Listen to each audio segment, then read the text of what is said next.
व्याख्यामुद्रां करसरसिजैः पुस्तकं शङ्खचक्रे बिभ्रद्भिन्नस्फटिकरुचिरे पुण्डरीके निषण्णः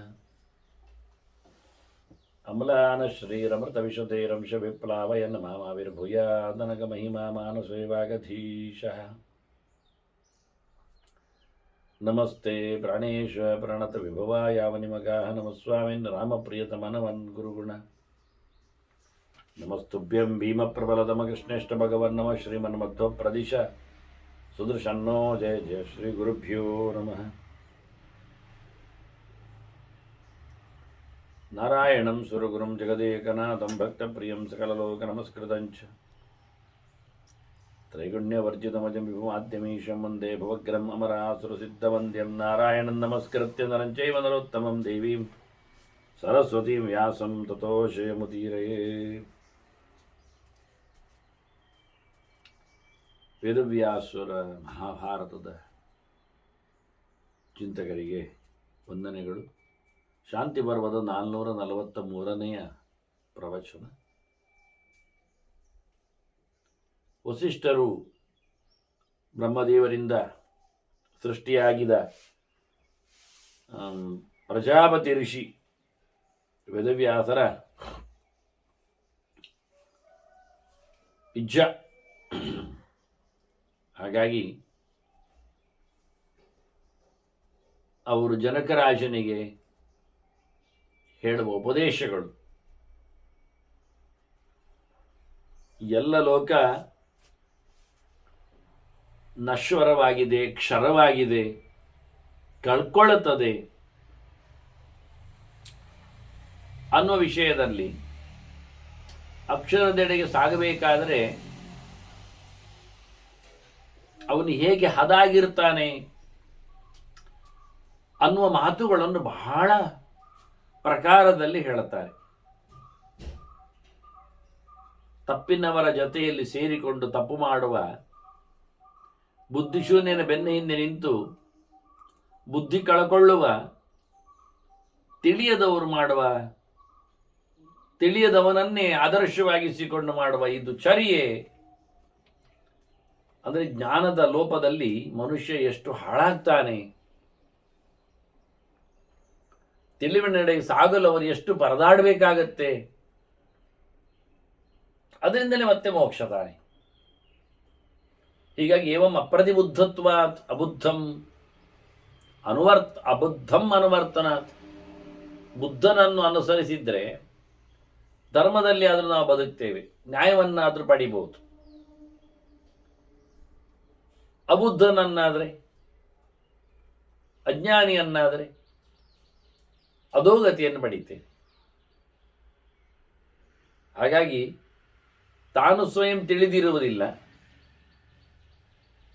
ತಿಳಿದವನನ್ನು ನಂಬುವುದಿಲ್ಲ, ಅನುಸರಿಸುವುದಿಲ್ಲ. ತಿಳಿದವನನ್ನು ತಾನು ತಿಳ್ಕೊಂಡಿಲ್ಲ, ತಿಳಿಯದವನ ಬೆನ್ನ ಹಿಂದೆ ಬಿದ್ದಿದ್ದಾರೆ. ಇವನು ಉದ್ಧಾರ ಹೇಳುವ ಇದರಿಂದ ಏನಾಗ್ತದೆ? ದೇಹ ಸಹಸ್ರಾಣಿ ತಥಾ ಸಮಭಿಬದ್ಧತೆ. ಹೀಗಾಗಿ ಹುಟ್ಟಿ ಬರ್ತಾ ಇರ್ತಾನೆ. ಒಂದು ಶರ್ತಿ ಶುರುವಾಯ್ತಾ ತಪ್ಪಾಗಲಿಕ್ಕೆ ಮತ್ತೆ ಮುಂದುವರಿತದೆ. ದರಿದ್ರನಾದವನ ಕತೆ ಹಾಗೆ. ದುಡ್ಡಿಲ್ಲದವನ ಕಥೆಯೇನು? ಏನು ಮಾಡ್ಲಿಕ್ಕೆ ಬರೋದಿಲ್ಲ ಅವನಿಗೆ. ಏನು ಮಾಡ್ಲಿಕ್ಕೆ ಬರುವುದಿಲ್ಲ ಅಲ್ಲ, ದುಡ್ಡಿಲ್ಲ ಆದ್ರಿಂದ ದುಡ್ಡಿಗಾಗಿ ಕದಿತಾನೆ, ಕಳ್ಳನಾಗ್ತಾನೆ, ದರೋಡೆ ಮಾಡ್ತಾನೆ, ಹಿಂಸೆ ಮಾಡ್ತಾನೆ, ಸುಳ್ಳು ಹೇಳುತ್ತಾನೆ. ಇದರಿಂದ ಪಾಪಿಯಾಗಿ ಅವನು ಮತ್ತೆ ಎಲ್ಲಿಯಾದರೂ ಶ್ರೀಮಂತನಾಗಿ ಹುಟ್ಲಿಕ್ಕೆ ಉಂಟಾ? ದಾನ ದಕ್ಷಿಣೆ ಧರ್ಮ ವ್ಯವಸ್ಥೆ ಮಾಡಿದ್ದಾನವ? ಮತ್ತೇನಾಗ್ತದೆ?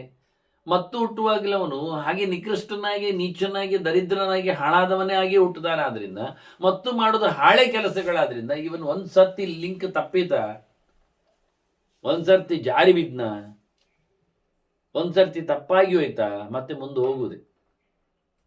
ಹೀಗಾಗಿ ಸಾವಿರ ಗಟ್ಟಲೆ ದೇಹಗಳನ್ನು ಆತ ಪಡಿತಾನೆ.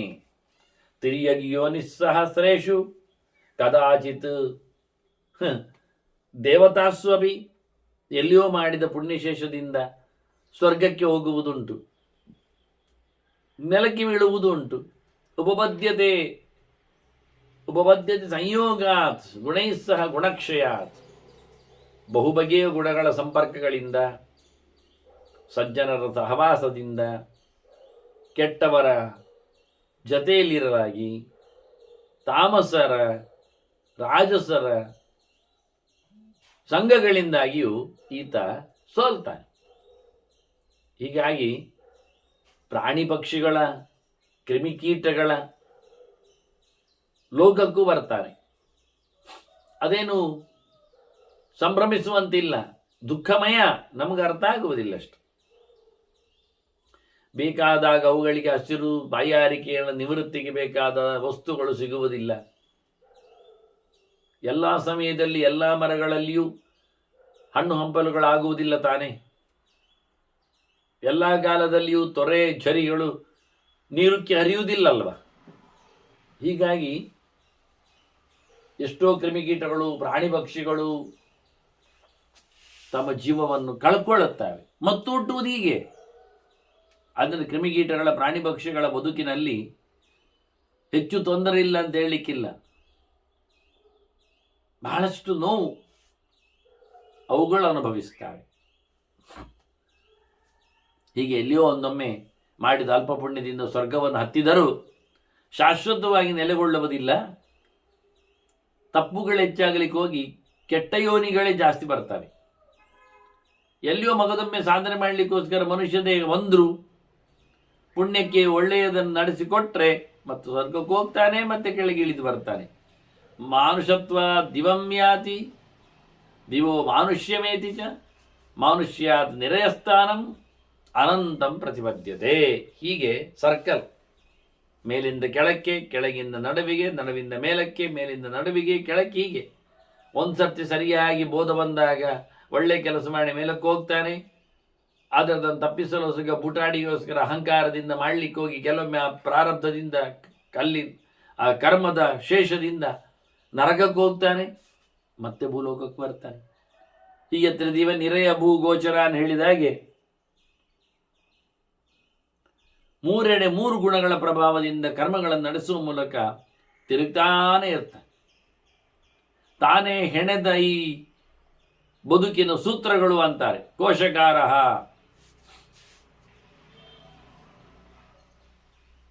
ಯಥ ಆತ್ಮಾನಂ ಕೀಟ ಸಮನುರುಂದತಿ.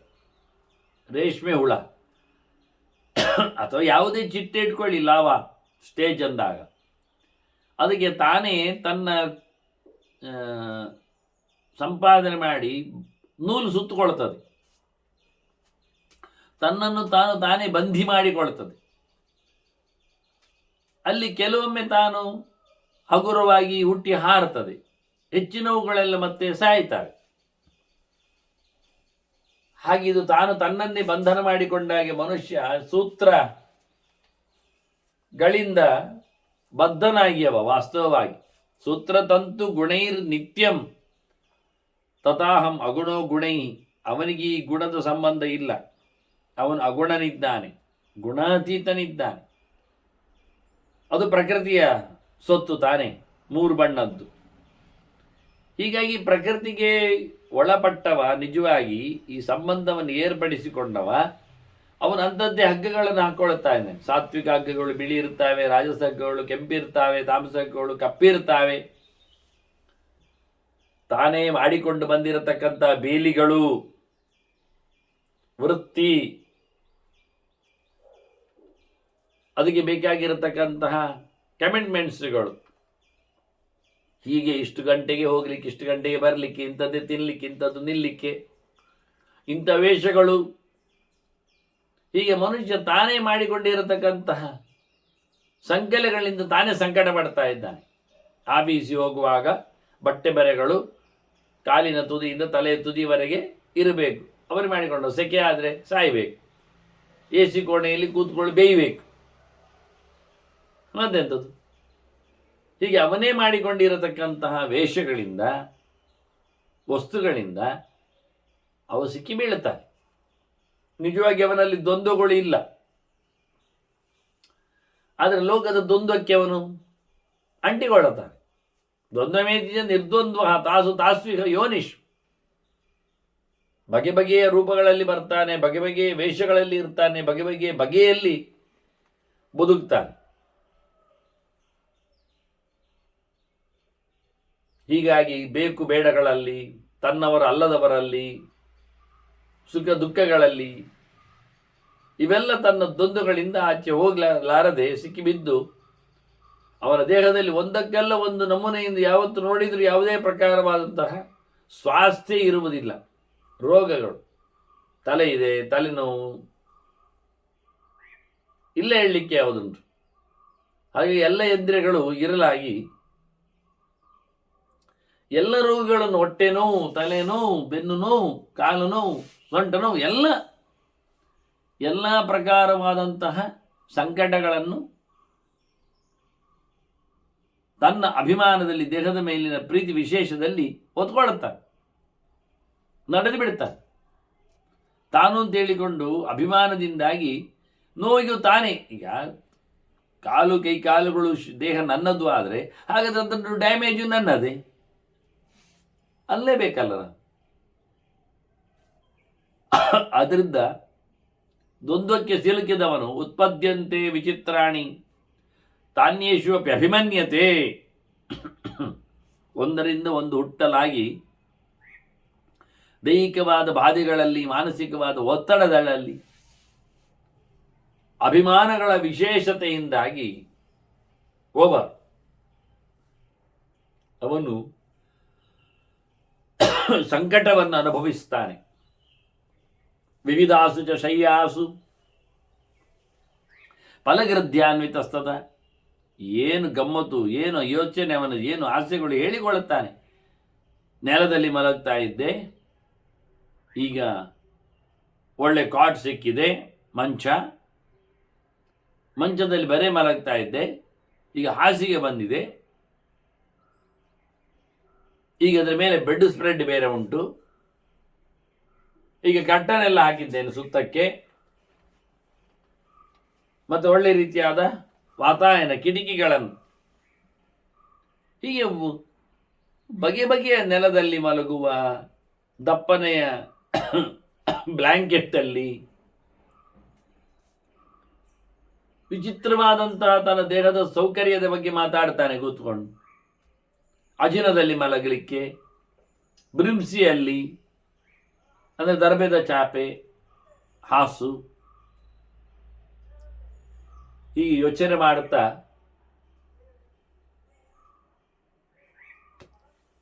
ಬಟ್ಟೆಗಳ ಬಗ್ಗೆ ಯೋಚನೆ ಮಾಡ್ತಾನೆ. ವಸ್ತ್ರಾಣಿ ಚಾನ್ಯಾನಿ ಬಹೂನಿ ಅಭಿಮನ್ಯತೆ ಅಬೋಧಿಮಾನ್. ಆ ಬಟ್ಟೆ, ಈ ಬಟ್ಟೆ, ಅದು ಬಟ್ಟೆ, ಇದು ಬಟ್ಟೆ, ಆ ಕಲರ್, ಈ ಡಿಸೈನ್, ಅಲ್ಲಿ ಎದ್ದು ಇಲ್ಲಿ ಎದ್ದು, ಮತ್ತೆ ಎಲ್ಲಿದ್ದಾದ್ರೂ ಮತ್ತೆ ಪುನಃ ಒಂದೇ ನಮನೆ, ಅದರಲ್ಲಿ ಮತ್ತೆ ಪುನಃ ಬೇರೆ ದೇಶದ, ಬೇರೆ ಊರಿನ ಲೆಕ್ಕಾಚಾರ ಅದನ್ನು ನಡೆಸಿಕೊಡ್ತಾನೆ, ಅದನ್ನು ಹಾಕೊಂಡಿರ್ತಾನೆ. ಹೀಗೊಂದು ಬಟ್ಟೆಯ ಪ್ರಪಂಚದಲ್ಲಿ, ವೇಷದ ಪ್ರಪಂಚದಲ್ಲಿ ಇಡೀ ಜಗತ್ತು ಹಾಗೆ. ಈಗ ತುಂಡುಡುಗೆಗಳು, ತುಂಡು ಮಾಡಿದ ಉಡುಗೆಗಳು, ಮತ್ತೆ ಯಾವುದೇ ರೀತಿಯಾದ ಸಂಹಿತೆಯೇ ಇಲ್ಲದ ಹಾಗೆ ಬೆಳೆದು ಬಿಟ್ಟಿದೆ ವಸ್ತ್ರ ಸಂಹಿತೆ ಇಲ್ಲದಕ್ಕೆ. ವಸ್ತ್ರಧಾರಣೆ ಏನು ಹೇಗೆ ಅಂತಂತಿಲ್ಲ. ಹೀಗಾಗಿ ಬಟ್ಟೆ ಬರೆಗಳಲ್ಲಿ ಮೈಯನ್ನು ಮುಚ್ಚಿಕೊಳ್ಳುವುದರಲ್ಲಿ ಒಂದು ರೀತಿಯಾದಂತಹ ಅಭಿಮಾನ ಅವನಿಗೆ. ಭೋಜನಾನಿ ವಿಚಿತ್ರಾಣಿ ರತ್ನಾನಿ ವಿವಿಧಾನಿ ಚ. ಇನ್ನು ದುಡ್ಡು ದುಮ್ಮಾನಗಳು, ಸಂಪತ್ತುಗಳು, ಅದರ ಬಗ್ಗೆ ಹೇರಳವಾದಂಥ ಯೋಚನೆಗಳು, ಯಾವ್ಯಾವುದೋ ಪ್ರಕಾರಗಳಲ್ಲಿ ಒಂದಿಷ್ಟು ಬಂಗಾರ, ಒಂದಿಷ್ಟು ಬೆಳ್ಳಿ, ಮತ್ತೊಂದು ಲೋಹ, ಅದು ಹೀಗೆ ಅಂತ ಹೇಳಿಕೊಂಡು ಅದನ್ನು ಕೆಜಿಗಟ್ಟಲೆ ತೆಗೆದಿರುವ ವಿಧಾನಗಳು, ಕಳ್ಳತನದ ಬಗೆಗಳು, ಹಾಗೆಯೇ ವಿಚಿತ್ರವಾದಂತಹ ಊಟಗಳ ಪ್ರಸಂಗಗಳಲ್ಲಿ, ತಿನ್ನುವ ಯೋಚನೆಗಳಲ್ಲಿ ಭೋಜನಾನಿ ವಿಚಿತ್ರಾಣಿ. ದುಡ್ಡಿದ್ದಾಗೆ, ಆಸ್ತಿ ಇದ್ದಾಗೆ, ನೆಲಗಳಿದ್ದಾಗೆ, ತಾನೇ ಒಂದಿಷ್ಟು ದುಡ್ಡು ಸಂಪಾದನೆ ಮಾಡಿಕೊಂಡಿರ್ತಾನೆ ಹೇಳಲಿಕ್ಕೆ, ಅದ್ರ ಬಗ್ಗೆ ಎಲ್ಲಾಡ್ತಾನವ, ಯೋಚನೆ ಮಾಡ್ತಾ ಇರ್ತಾನೆ ಹೇಗಿರ್ತದೆ ಅಂತ. ಮತ್ತೆ ತಿನ್ನುವುದು ಬಿಡುವುದರಲ್ಲಿದ್ದಾನೆ. ತಿನ್ನುವುದಾಯ್ತಲ್ಲ, ಭೋಜನಾನಿ ವಿಚಿತ್ರಾಣಿ ಅಂತ, ಪಂಚಭಕ್ಷ್ಯಗಳು, ಚತುರ್ವಿಧಾನ್ನಗಳು ಹಾಗೆಲ್ಲ. ಅದರ ಬಳಿಕ ಮಾಸೋಪವಾಸಿ ಮೂಲಾಶಿ ಫಲಾಹಾರ ದೈವಚ, ಹಗಲು ಮಾತ್ರ ತಿನ್ನುವುದು ಅಂತ, ನಕ್ತವ್ರತ ರಾತ್ರಿ ಮಾತ್ರ ತಿನ್ನುವುದು ಅಂತ, ಧಾರಣೆ ಪಾರಣೆ ಅಂತ 2 ದಿನಕ್ಕೊಮ್ಮೆ ತಿನ್ನುವುದು, ಒಂದಿನ ತಿನ್ನುವುದು ಒಂದಿನ ಉಪವಾಸ ಅಂತ, ಹೀಗೆಲ್ಲ.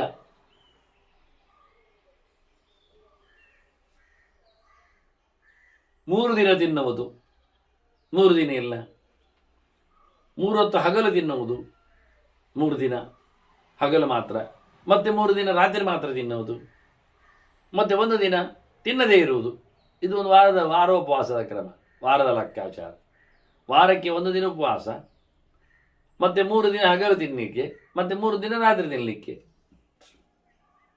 ಮತ್ತು ಈ ಚಾಂದ್ರಾಯಣಗಳು, ಚಾಂದ್ರಾಯಣದಲ್ಲಿ ಕೃಚ್ಛ ಚಾಂದ್ರಾಯಣ, ಅತಿಕೃಚ್ಛ ಚಾಂದ್ರಾಯಣ, ಕೃಚ್ಛ ಅತಿಕೃಚ್ಛರ ಅಂತ ಹೇಳಿಕೊಂಡು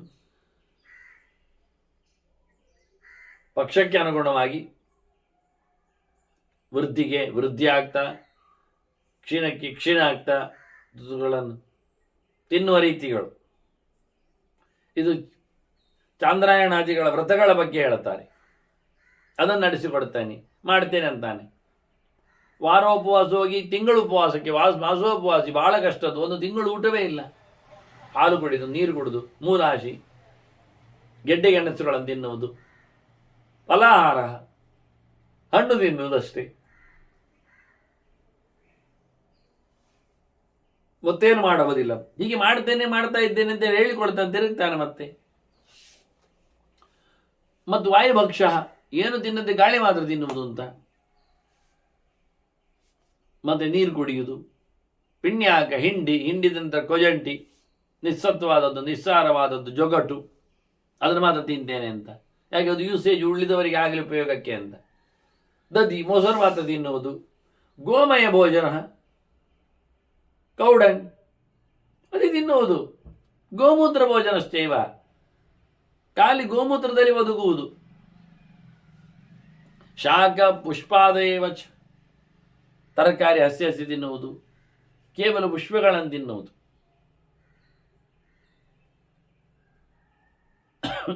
ಈ ರೀತಿಯಾಗಿ ವಿಚಿತ್ರವಾದಂತಹ ಪ್ರಕ್ರಿಯೆಗಳಲ್ಲಿ, ಇನ್ನು ಹೇಳುವುದಾದ್ರೆ ಶೇವಾಲ ಭೋಜನ ಸೇವಾ ಅಂತಾರೆ, ಪಾಚಿ ತಿಂದು ಬದುಕುವುದು. ಸರೋವರಗಳಲ್ಲಿ, ದಂಡೆಗಳಲ್ಲಿ, ಬದಿಗಳಲ್ಲಿ ಅಂಟಿಕೊಂಡಿರ್ತದೆ ಶೈವಾಲ, ಪಾಚಿ, ಪಾಂಬಚಿ, ಅದರಿಂದ ಬದುಕುವನ್ನು ಸವೆಸುವಂಥ ರೀತಿ. ತಥ ಆಚಾಮೇನ ವರ್ತಯನ್, ಖಾಲಿ ಆಚಮನೆ ಮಾಡೋದ್ರಲ್ಲಿ ಮಾತ್ರ ಬದುಕುವುದು. ಅಲ್ಲಿ ನೀರು ಹೋಗ್ತಲ್ಲ ಸಾಕು, ಎಷ್ಟು ಸರ್ತಿ ಆಚಮನೆ ಮಾಡ್ತಾನೆ, ನೀರಿನಲ್ಲೇ ಮಾಡ್ತಾನೆ.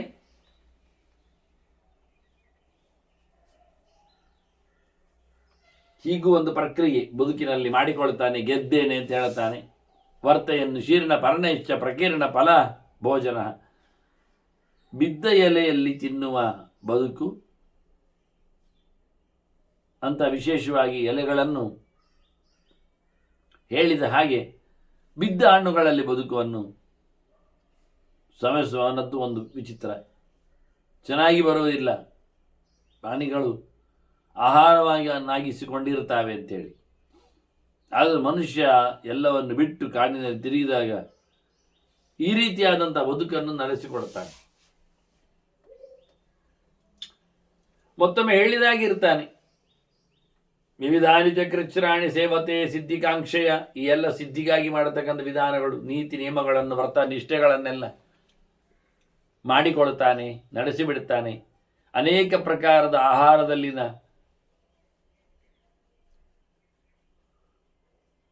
ಕಂಟ್ರೋಲ್ ಒಂದು ದೃಷ್ಟಿಯಿಂದ ಕಿರ್ಚರಗಳನ್ನೆಲ್ಲ ಮಾಡಿ ಆಗ ವಿಚಿತ್ರವಾದಂಥ ಸಿದ್ಧಿಗಾಗಿ ಇದರ ಪ್ರಯೋಗವನ್ನು ನಡೆಸ್ತಾನೆ. ಮತ್ತೆ ಹೇಳಿದಾಗೆ ಅವನಿಗೆ ಸಂಬಂಧಪಟ್ಟ ಆಶ್ರಮದ ಧರ್ಮವನ್ನು ಮಾಡ್ತಾನೆ. ಜಾತರಾಶ್ರಮ್ಯ ಪಂಥಾನಂ, ಅದಕ್ಕೆ ಅನುಗುಣವಾದಂತಹ ದಾರಿಯನ್ನೇ ಆಯ್ಕೆ ಮಾಡಿ ನಡೀತಾನೆ. ಆಶ್ರಯತಿ ಅವಧಾನವಿ, ಕೆಲವೊಮ್ಮೆ ತಪ್ಪು ದಾರಿಯನ್ನು ಹಿಡಿತಾನೆ. ಯಾವತ್ತು ಒಂದೇ ಪ್ರಕಾರ ಇಲ್ಲ ಅಂತಲ್ಲ, ಅದರಲ್ಲಿ ಒಂದು ಸಿದ್ಧಿಯ ಸೌಕರ್ಯದ ವ್ಯವಸ್ಥೆ ಅನ್ನೋ ದೃಷ್ಟಿಯಲ್ಲಿ ತಪ್ಪಾಶ್ರಮವನ್ನು ಉಪಾಶ್ರಮಾನಪ್ಪಿ ಅಪರಾನ್, ಶುದ್ಧವಾದಂತಹ ಧರ್ಮ ಮಾತ್ರ ಅಲ್ಲ, ಋಗ್ಯಜು ಸಾಮ ವೇದಿಗಳೆಲ್ಲರೂ ಸಂಸ್ಕಾರವಂತರು. ಅದನ್ನು ಬಿಟ್ಟರೆ ಇನ್ನೊಂದು ಮಾಡ್ತಾನ ಚಿಂತನೆ ಕೇಳಿದರೆ ಇವರಲ್ಲ ಅಂತಾರೆ ಇಲ್ಲಿ ವಶಿಷ್ಠರು ಹೇಳುವಾಗ. ಅವನು ಮಿಶ್ರಾಶ್ರಮ ಧರ್ಮವನ್ನು ಅವಲಂಬಿಸ್ತಾನೆ. ಕೆಲವೊಮ್ಮೆ ಆಪದ್ಧರ್ಮ ಇರ್ತದೆ ಆಶ್ರಮಗಳಿಗೆ, ಕೆಲವೊಮ್ಮೆ ಪ್ರಕರಣಗಳಲ್ಲಿ ಪ್ರಸಂಗಗಳಲ್ಲಿ ವ್ಯತ್ಯಾಸ ಇರ್ತದೆ. ಇವನು ಬದುಕನ್ನೇ ಹಾಗೆ ಮಾಡಿಕೊಂಡವ. ಹಾಗಾಗಿ ಧರ್ಮ, ಆಶ್ರಮಕ್ಕೆ ಸಂಬಂಧಪಟ್ಟಂತೆ, ಜಾತಿಗೆ ಸಂಬಂಧಪಟ್ಟಂತೆ ಕ್ರಿಯೆಗಳು ಇವನ್ನು ಕೆಲವೊಮ್ಮೆ ಶಾಸ್ತ್ರೀಯವಾಗಿ ಮಾಡಿಕೊಟ್ಟ, ಇನ್ನು ಕೆಲವೊಮ್ಮೆ ಅಶಾಸ್ತ್ರೀಯವಾಗಿಯೂ.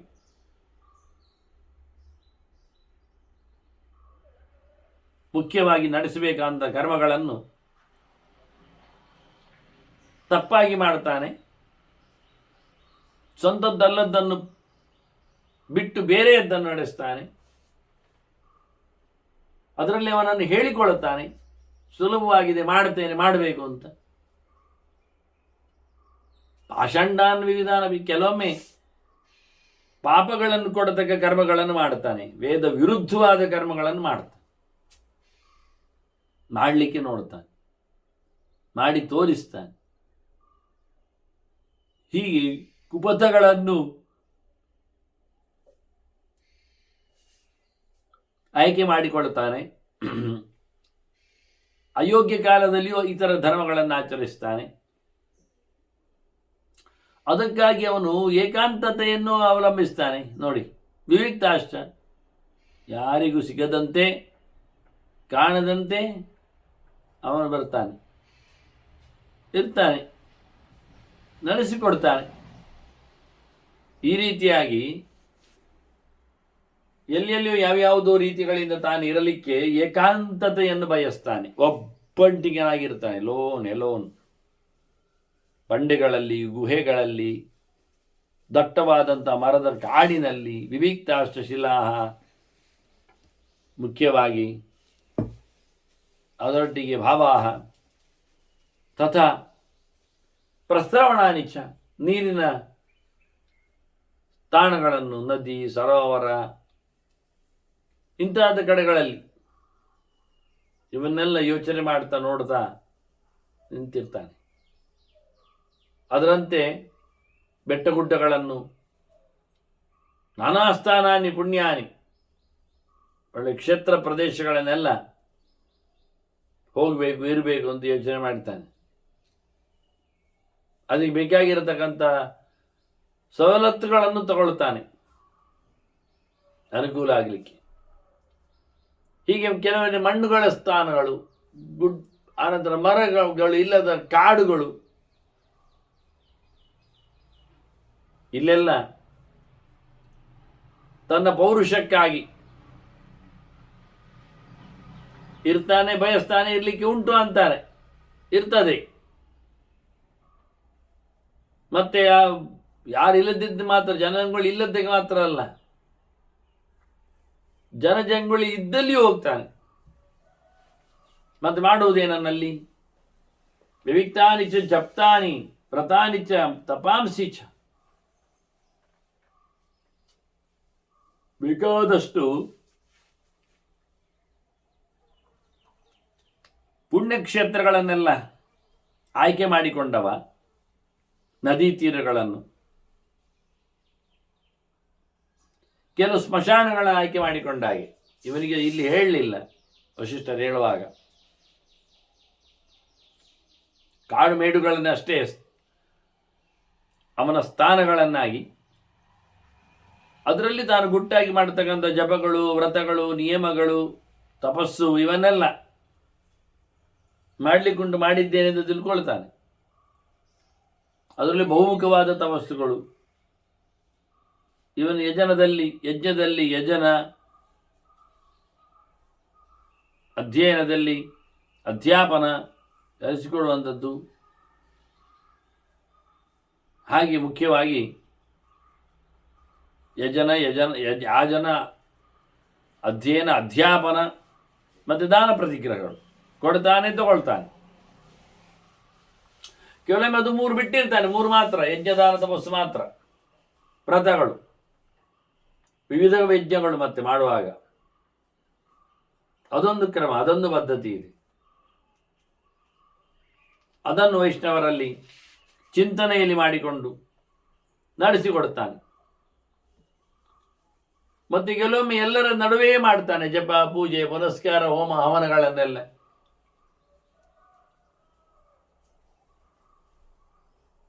ಒಡಿಕ್ವದ ದ್ವಿಜಕ್ಷತ್ರ ವೈಶ್ಯಂ ಶೂದ್ರ ಅಂತ ವಶ, ಬೇರೆ ಬೇರೆ ಧರ್ಮಗಳನ್ನು ಅನುಭವಿಸ್ತಾನೆ. ವ್ಯಾಪಾರ ಧರ್ಮಕ್ಕೆ ಇಳಿತಾನೆ, ಆಡಳಿತ ಸೂತ್ರ ಹಿಡಿತಾನೆ, ಸ್ವಯಂ ಗೋರಕ್ಷ ವಾಣಿಜ್ಯಗಳನ್ನೆಲ್ಲ ಮಾಡಬೇಕಾಗುತ್ತೆ, ಮಾಡ್ತಾನೆ.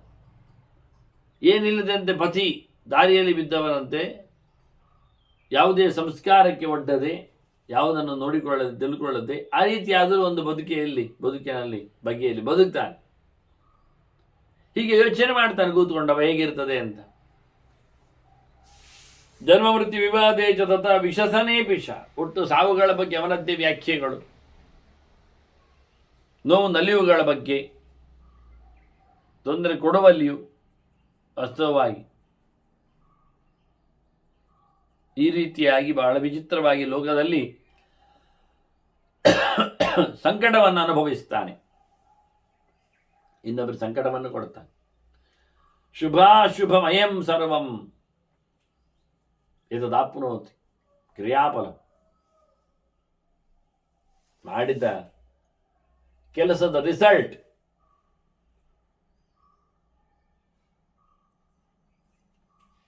ಅದು ಒಳ್ಳೆದುಂಟು, ಕೆಟ್ಟದುಂಟು, ಶುಭವೂ ಅಶುಭವು ಎಲ್ಲ ಮಾಡಿಸುವುದರಲ್ಲಿ ನೆಲೆಗೊಂಡದ್ದು ಪ್ರಕೃತಿ. ಕೃಷ್ಣ ಹಿಂದೆ ಹೇಳಿದ್ದ ಪ್ರಕೃತಿಸ್ತಾನ್ ನಿಯೋಕ್ಷತಿ ಅಂತ, ಏನು ಮಾಡದಿದ್ದು ನಡೀತದೆ ಅಂತ. ಹಾಗೆ ಇಲ್ಲಿ ಎಲ್ಲವೂ ನಡೆಸತಕ್ಕಂಥ ಪ್ರಕೃತಿ ಇದ್ದಾಳೆ. ಪ್ರಕೃತೇ ಕುರುತೇ ದೇವಿ ಭವಂ ಪ್ರಳಯಮೇವಚ, ಈ ಸೃಷ್ಟಿ ಸ್ಥಿತಿಗೆ ಕಾರಣ ಆದವಳು ಪ್ರಕೃತಿ ಇದ್ದಾಳೆ. ಶ್ರೀಯತೆ ಸಚರಾಚರಂ ಮಯಾಧ್ಯಕ್ಷೇಣ ಪ್ರಕೃತಿ ಅಂತ ಕೃಷ್ಣನೇ ಹೇಳ್ತಾನೆ. ನಾನು ಅವಳಲ್ಲಿ ಭರವಸೆ ಇಟ್ಟು ಕೆಲಸ ಮಾಡಿಸಿದ್ದೇನೆ, ಅವಳು ಹೀಗೆ ಮಾಡ್ತಾಳೆ ಕೆಲಸಗಳನ್ನು ಅಂತ. ಆತ ಬದಿಯಲ್ಲಿ ನಿಂತು ನೋಡುವಂತೆ, ಕೆಲಸ ಇಲ್ಲಿ ಆಗುವಂತೆ ಅದನ್ನು ನೋಡ್ತಾನೆ, ಅದನ್ನು ತಿಳಿಸಿಕೊಡ್ತಾನೆ. ಹಾಗೆ ಪ್ರಕೃತಿ ಇಡಿಯ ಜಗತ್ತು ಮತ್ತ ಸರ್ವಂ ಅಂತ ಕೃಷ್ಣ ಹೇಳಿದಾಗೆ ಪ್ರಕೃತಿ ಸೂಯತೆ ಸತ್ಯನಾಚನ ಹೇಳಿದ್ದ. ಇವನನ್ನು ಸಹ ಪ್ರಕೃತಿ ಕೆಲಸ ಮಾಡಿಸ್ತದೆ. ಸೃಷ್ಟಿ ಸ್ಥಿತಿಯಲ್ಲಿ ನೆಲೆಗೊಂಡಿರತಕ್ಕಂಥ ಪ್ರಕೃತಿಯ ಕಥೆಯನ್ನು ಕೇಳಿದರೆ ಅದು ಸೂರ್ಯನ ಹಾಗೆ. ಸೂರ್ಯ ಉದಯಿಸಿದಾಗ ಬೆಳಕು ಯಾವ ರೀತಿಯಲ್ಲಿ ಪಸರಿಸ್ತದೋ, ರಶ್ಮಿಜಾಲಿ ಮಿಮಾದಿತ್ಯ, ಹಾಗೆ ಪ್ರಕೃತಿ ಇಡೀ ಲೋಕದಲ್ಲಿ ತನ್ನ ಗುಣತ್ರಯದ ಹಗ್ಗವನ್ನು ಹರಿಯಬಿಟ್ಟಿದ್ದಾಳೆ. ಅದರ ಹಾಗೆ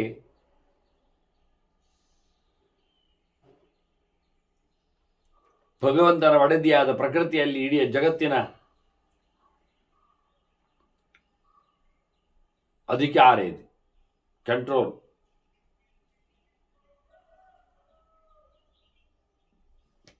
ಈ ರೀತಿಯಾಗಿ ಪ್ರಕೃತಿ ಸೃಷ್ಟಿಯನ್ನು ಭಗವಂತನ ಜೊತೆಯಲ್ಲಿ ಆಟದಂತೆ ನಡೆಸಿಕೊಡುತ್ತಾಳೆ. ತನ್ನ ಕೆಲಸ ಆಗುವುದಿಲ್ಲ ಗೊತ್ತಾಗಿದೆ, ಯೋಚನೆ ಮಾಡುವಾಗಿಲ್ಲ, ಯೋಚನೆ ಮಾಡಿಯೂ ನೋಡ್ತಾನೆ ಕೆಲವೊಮ್ಮೆ.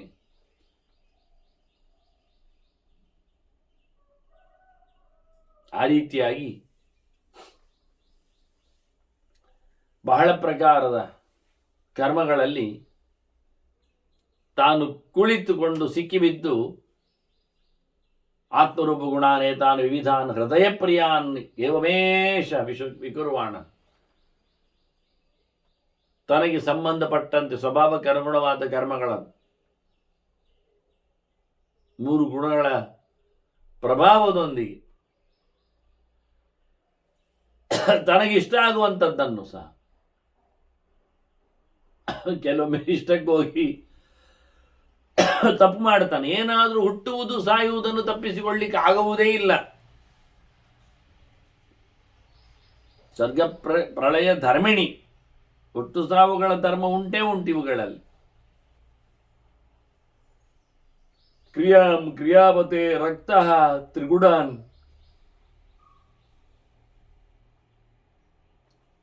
ತ್ರಿಗುಣಾಧಿಪ, ಗುಣತ್ರಯಗಳು ಇವನಿಗೆ ಇನ್ಫ್ಲುಯೆನ್ಸ್ ಆಗದಂತೆ ಮಾಡಿಕೊಳ್ಳುವ ಯೋಗ್ಯತೆಯಲ್ಲಿಯೂ ಇವನು ಗಟ್ಟಿಯಾಗಲಿಕ್ಕೆ ಉಂಟು.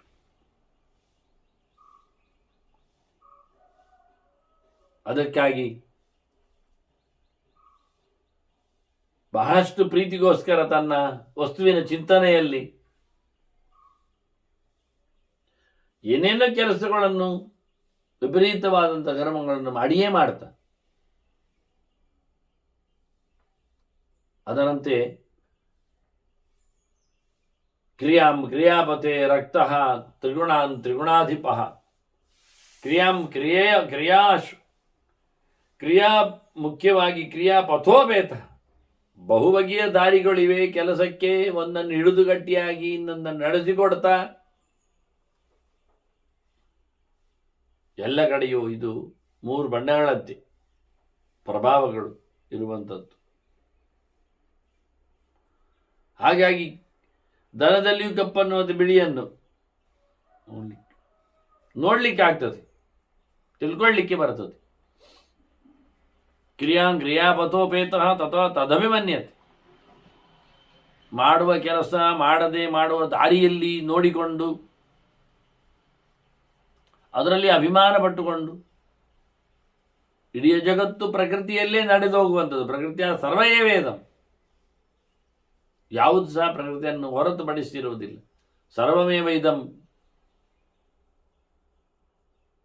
ಅಂತ ಪ್ರಕೃತಿಯ ಧರ್ಮಕ್ಕೆ ಅನುಗುಣವಾಗಿ ಇದ್ದರೆ ಇವನ ಕರ್ಮಗಳಿಗೆ ಬೆಲೆ ಇರ್ತದೆ, ಉತ್ತಮವಾದದ್ದು. ರಜಸಾ ತಮಸಾ ಚೈವ ವ್ಯಾಪ್ತಂ ಸರ್ವಂ ಅನೇಕಧ, ಪ್ರಪಂಚದಲ್ಲಿ ಬಹಳ ಪ್ರಕಾರದಲ್ಲಿ ರಾಜಸ ತಾಮಸ ಗುಣಗಳಂತೆ ವ್ಯಾಪಾರಗಳಿರುವಂಥದ್ದು. ಶುದ್ಧವಾದ ಪ್ರಕೃತಿ ಧರ್ಮವನ್ನು ನೋಡಲಿಕ್ಕೆ ಬರುವುದೇ ಇಲ್ಲ. ಆ ರೀತಿಯಾದ ಗುಣತ್ರಯದಲ್ಲಿನ ಗುಣಗಳ ಮುಖ್ಯವಾದಂತಹ ಪ್ರಭಾವ ಬಿದ್ದಿರ್ತದೆ. ಪ್ರಕೃತಿಯ ಸರ್ವಮೇದಂ ಜಗತ್ ಅಂಧೀಕೃತಂ ವಿಭೋ. ವಸಿಷ್ಠರು ಹೇಳ್ತಾರೆ, ಇದೆಲ್ಲ ಕತ್ತಲಮಯ ಆಗಿದೆ, ಕಣ್ಣು ಕುರುಡಾಗಿದೆ, ಎಂತ ಕಾಣುವುದಿಲ್ಲ ಲೋಕಕ್ಕೆ. ಯಾಕೆ? ಇವುಗಳದ್ದೇ ಪ್ರಭಾವಗಳು. ಮುಖ್ಯವಾಗಿ ಪ್ರಕೃತಿ ಇವನ ಅನುಗುಣವಾಗಿ ಇವನ್ ಪ್ರಕೃತಿಯಲ್ಲಿ ಇದ್ದರೂ ಇಡೀ ಪ್ರಕೃತಿ ಅದು ಜಗತ್ತು ಲಕ್ಷ್ಮಿಯ ಕೈ ಪ್ರಕೃತಿ ಅಂದಾಗ ನಾವು ಮಾಯೆ ಲಕ್ಷ್ಮಿ ಅಂತ ಇಟ್ಕೊಂಡ್ರೆ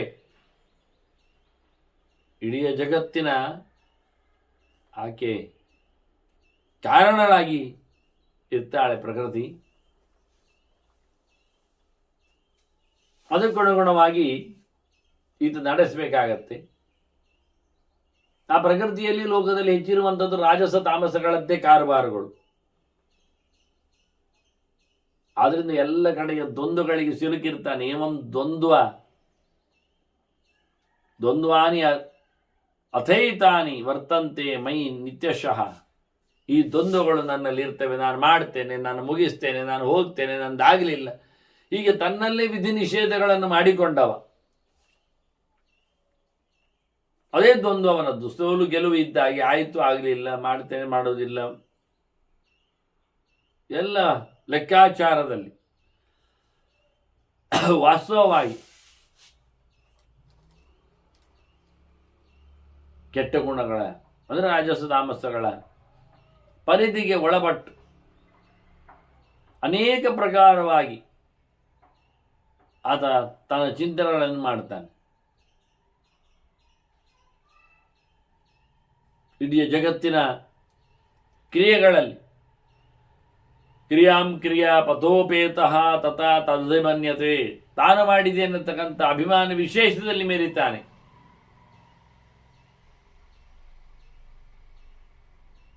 ಅದರೊಂದಿಗೆ ಫಲದ ಮೇಲೆ ಹೆಚ್ಚಿನ ನಿರೀಕ್ಷೆ ಬೇರೆ. ಸಿಗದಿದ್ದಾಗ ಕೋಪತಾಪಗಳು,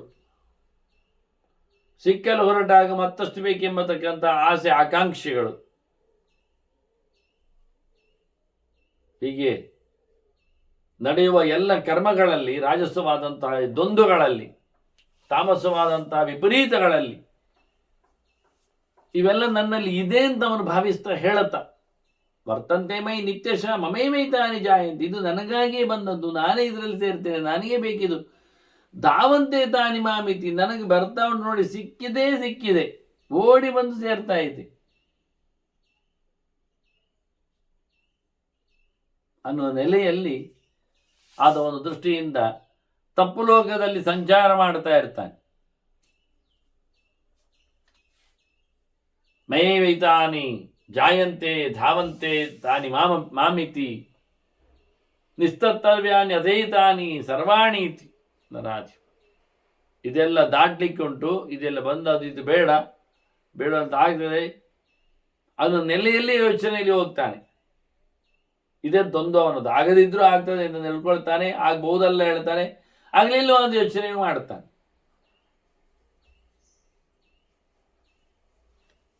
ಹೀಗಾಗಿ ನಾನು ಮಾಡಿದೆ, ನನಗಾಗಿದೆ ಅಂತ, ನನ್ನದಿಂದ ಅನ್ನುವ ಎಲ್ಲ ಸುತ್ತಲೂ ಬಿದ್ದಿರ್ತಾನೆ.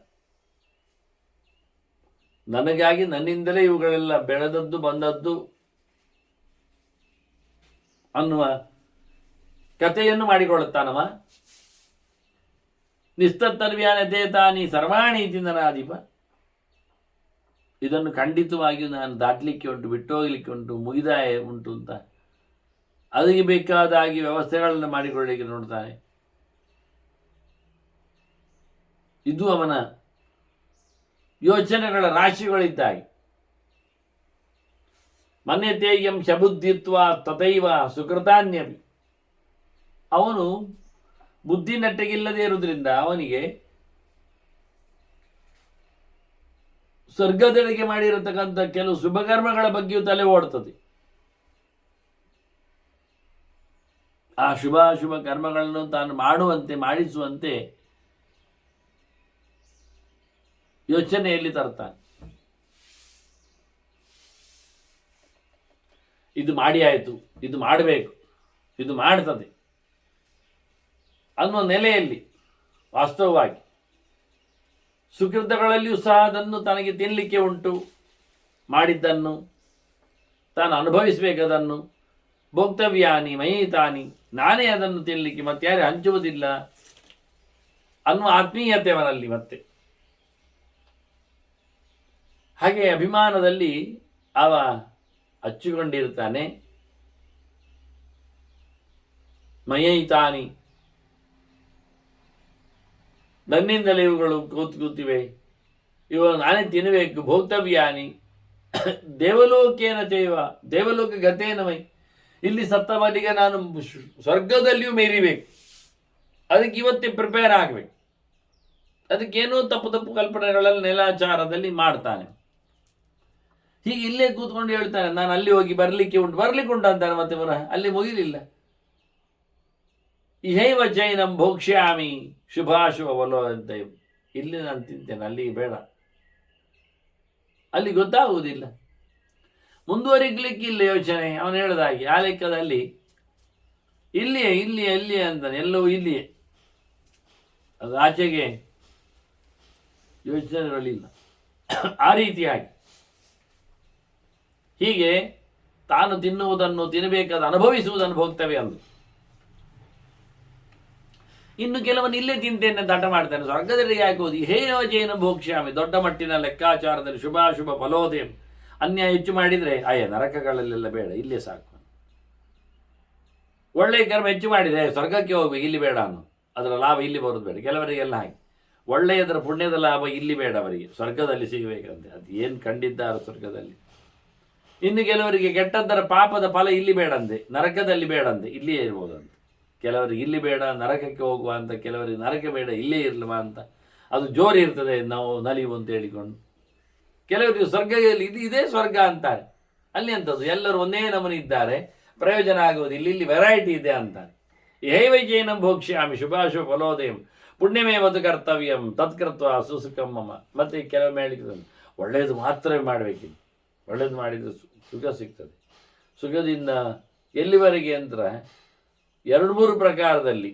ಇಲ್ಲಿ ದೇವರ ಸೇವೆ ಮಾಡಿಕೊಂಡು ದೇವರ ಸ್ವರ್ಗಕ್ಕೆ, ದೇವರ ತಾಣಕ್ಕೆ, ದೇವರ ಸೇವೆ ಮಾಡಿಕೊಂಡು ಇಲ್ಲಿ ನಾಳೆ ಮತ್ತೆ ದೇವರ ಸ್ವರ್ಗಕ್ಕೆ ಹೋಗಲಿಕ್ಕೆ, ಇಲ್ಲಿ ಬೇರೆಯವರನ್ನು ಸ್ವರ್ಗಕ್ಕೆ ಕಳಿಸಲಿಕ್ಕೆ. ಹೀಗೆ ಯಾವುದೋ ಪ್ರಕಾರಗಳಲ್ಲಿ ಕರ್ಮಗಳನ್ನು ಮಾಡ್ತಾ ಇರ್ತಾನೆ. ಸುಖ, ಒಳ್ಳೆಯದು ಮಾಡಿದರೆ ಸುಖ ಬರ್ತದೆ ಯೋಚನೆ ಮಾಡ್ತಾನೆ. ಆದರೆ ಒಳ್ಳೆಯದನ್ನು ತಪ್ಪಾಗಿ ಮಾಡಲಿಕ್ಕೆ ಹೋಗಿ ದುಃಖವನ್ನು ಅನುಭವಿಸ್ತಾನೆ. ಯಾವುದಂತಂಜಮೇ ಸೌಖ್ಯಂ ಜಾತ್ಯ ಭವಿಷ್ಯತಿ. ನಾನು ಹುಟ್ಟಿದಾಗೆಲ್ಲ ಸುಖವಾಗಿ ಬರ್ತದೆ. ಒಂದು ಮಾಡುವ ಕೆಲಸವನ್ನು 100 ಜನ್ಮಗಳಲ್ಲಿ ಕ್ಯಾಶ್ ಮಾಡಲಿಕ್ಕೆ ನೋಡ್ತಾನೆ.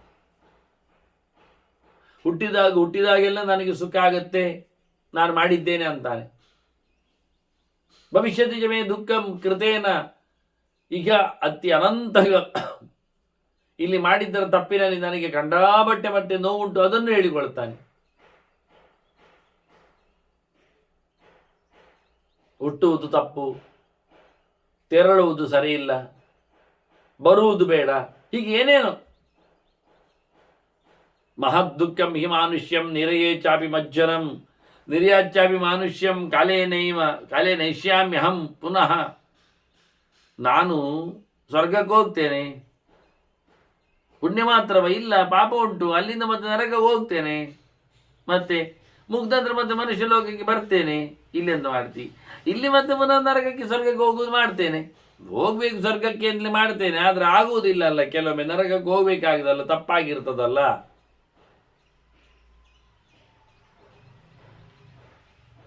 ಹೀಗೆ ಏಕಪ್ರಕಾರವಾಗಿ 3 ಲೋಕಗಳ ಸಂಚಾರವನ್ನು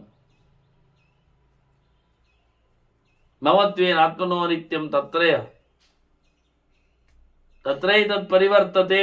ಇದು ಪರ್ಯಾಯವನದ್ದು, ತಿರುಗ್ತಾ ಇರುವುದು. ಸುಖ ದುಃಖ ಮಿಶ್ರ ಗತಿ. ಅವನು ಮಾಡಿಕೊಂಡ ಗತಿಗೆ ಅನುಗುಣವಾದಂಥ ಗತಿಗಳಿದು ಫಲದಲ್ಲಿ. ಹೀಗೆ ಪುನರಪಿ ಹೇಳಿಕೊಂಡ ಹಾಗೆ ಜನ್ಮ ಬಂಧನಗಳಲ್ಲಿ ಮತ್ತೆ ಮರಣದ ಕೋಟೆ, ಬಹಳಷ್ಟು ದೊಡ್ಡ ಮಟ್ಟಿನ ನೋವಿನಲ್ಲಿ ಈ ರೀತಿಯಾಗಿ ಇದು ಮುಖ್ಯ ವಿಚಿತ್ರವಾದಂತಹ 3 ಸಂಗತಿ ಅಂತಾರೆ ವಸಿಷ್ಠರು ಹೇಳುವಾಗ. ಮನುಷ್ಯ ಲೋಕದಲ್ಲಿನ ಸಂಚಾರ, ಸ್ವರ್ಗಲೋಕದ ಪಯಣ, ನರಕದಲ್ಲಿ ಅಶುಭದ ಪ್ರಾಪ್ತಿಗಳು. ಇದನ್ನು ಮತ್ತೆ ಮತ್ತೆ ತನ್ನ ಕರ್ಮದ ತಂತ್ರದಿಂದಾಗಿ ಆಗಿ ಹೋಗ್ತದೆ, ಅದು ನಿಲುಗಡೆಯನ್ನು ಪಡೆಯುವುದಿಲ್ಲ ಅಂತ ಹೇಳಿ ಚಿಂತನೆಯನ್ನು ಕೊಟ್ಟಿದ್ದಾರೆ. ಇನ್ನು ಮುಂದಕ್ಕಿಂತಹ ಕರ್ಮತಂತ್ರಗಳ ಅನೇಕ ಸಾಲುಗಳನ್ನು ವಸಿಷ್ಠರು ಚಿಂತನೆಯಲ್ಲಿ ತಂದಿದ್ದಾರೆ. ಮತ್ತೆ ಕೇಳುವ ವಂದನೆಗಳೊಂದಿಗೆ ಶ್ರೀಕೃಷ್ಣ ನಾರಾಯಣ ನಾರಾಯಣ ನಾರಾಯಣ.